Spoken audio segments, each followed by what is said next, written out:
আসসালামু আলাইকুম রহমতুল্লাহ। সবাই কেমন আছেন? মিলন পিজন লফটের নতুন একটি ভিডিওতে আপনাকে জানাই স্বাগতম।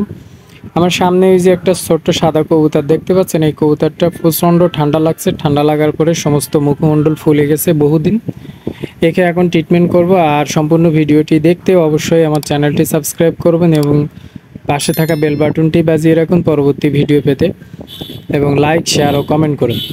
এই কবুতরটাকে এখন হলো ডক্সিকাপ খাওয়াবো। এখন ডক্সিকাপ কীভাবে খাওয়াই সেটা আপনারা দেখতে থাকুন। এটা হলো ডক্সিকাপ 10 গ্রামের একটা প্যাকেট। এতে হলো 10 গ্রাম আপনার হলো ডক্সিকাপ থাকে। এটা হলো সাধারণত পানির সাথে মিশিয়ে কবুতরদের অন্য মানে 10 লিটার 5 লিটার পানির সাথে মিশিয়ে খাওয়ানো যায়।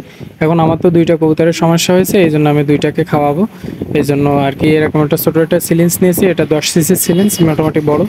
এই সিলিন্সের মধ্যে আপনার হলো ডক্সিকাপ দিয়ে আপনার মনে করেন পানি 5 সিসি, ওই 5 সিসি বা 10 সিসি করে আপনার হলো দুইটাকে আমি খাওয়াই দেবো।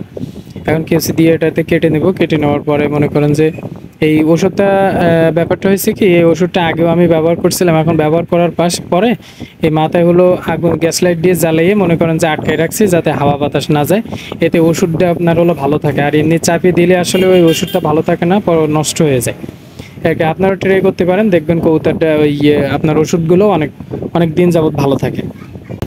প্যাকেটের মুখটা ভালোভাবে আমি করে নিয়ে এতে পরিমাণ মতো একটু আমি দেখেন আমি কীভাবে দিচ্ছি। যতটুকু পরিমাণ দিলাম এইরকম আপনি একটা অনুমান করে, প্যাকেটের গায়ে লেখা আছে কতটুকু করে খাওয়াতে পারবেন, এটা দেখে নেবেন। আর আমি একটা পরিমাণ মতো করে নিলাম। নেওয়ার পরে এখান থেকে আপনার 15-20 সিসির মতো আপনার হলো পানি দেবো। পানি দিয়ে ঝাঁকে কবুতরদেরকে খাওয়াই দেবো। খাওয়া দিলে কী হবে, ওদের যে আপনার মুখ ফোলা আছে বা একটু জ্বর জ্বর ভাব আছে, এগুলো আপনার হলো আশা করি কমে যাবে। আর এই বৃষ্টি হচ্ছে, তো বৃষ্টির কারণে মনে করেন যে ঠান্ডার প্রভাবটা একটু বাড়ছে। এই কারণে মনে করেন যে কবুতরদের সমস্যা, যাদের সমস্যা নেই তাদের তো এমনি সমস্যা হয় না, আর যাদের সমস্যা তাদের মনে করেন হালকা একটু সমস্যা হবে, এটাই স্বাভাবিক। এখানে দেখেন আমি প্রায় 15 সিসি এর মতো পানি নিয়ে নিয়েছি। এখন মনে করেন এটা একটু ঝাঁকিয়ে ওই কবুতরদেরকে হলো আপনার খাওয়াই দেবো। আপনার 15 সিসি দুইজনকে ভাগ করে দিবে 7.5 সিসি করে, আর কি। যে কবুতরটা আনতেছে, কবুতরটা আনার পরে আমি এটা ধরে হলো খাওয়াই দেবো। কবুতরটা আসলে যে যখন পানিটা খাওয়াইছিলাম তখন ভালোভাবে আসলে সিসি ক্যামেরাটা ধরা হয়নি, আর ক্যামেরাটা বারবার ব্লার হয়ে যাচ্ছিল। আমি আসলে ক্যামেরার এক পাশে ছিলাম আর ওইটি ক্যামেরার সামনে ছিল, কারণ ও নিজেই ভিডিও করতে পারে না। এই জন্য আমি একা স্ট্যান্ডের উপর রেখে ভিডিও করতে হয়েছে, এই জন্য আর কি। দেখেন 7.5 কবুতরের চোখ দেখে দেখেন কী পরিমাণ মাথা এবং মুখ ফুলে গেছে।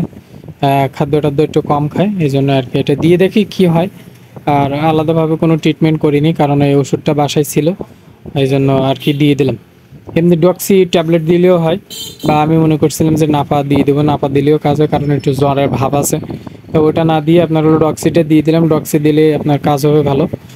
কসমিক প্লাস ছিল, কিন্তু কসমিক প্লাসটা দেয়নি, কারণ চুনা পায়খানাও হচ্ছিল না, শুধুমাত্র ঠান্ডা লাগছে, পায়খানা স্বাভাবিক আছে। এই জন্য আর করিনি। কবুতরটা হলো বাচ্চা, নিয়মিত খাইতে পারে, কিন্তু সর্দিটা আবার শুকনো।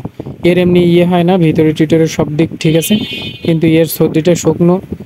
চোখে পিস্তায়, চোখ পিস্তা হয়, পিস্তায় সকালবেলা দেখি শুকে যায়। আমি প্রায় পরিষ্কার করে দিই একদিন পর পর। গালে টালে ওইরকম সব মনে করেন যে ময়লা। এখন বাকিটা খাওয়াই দেবো।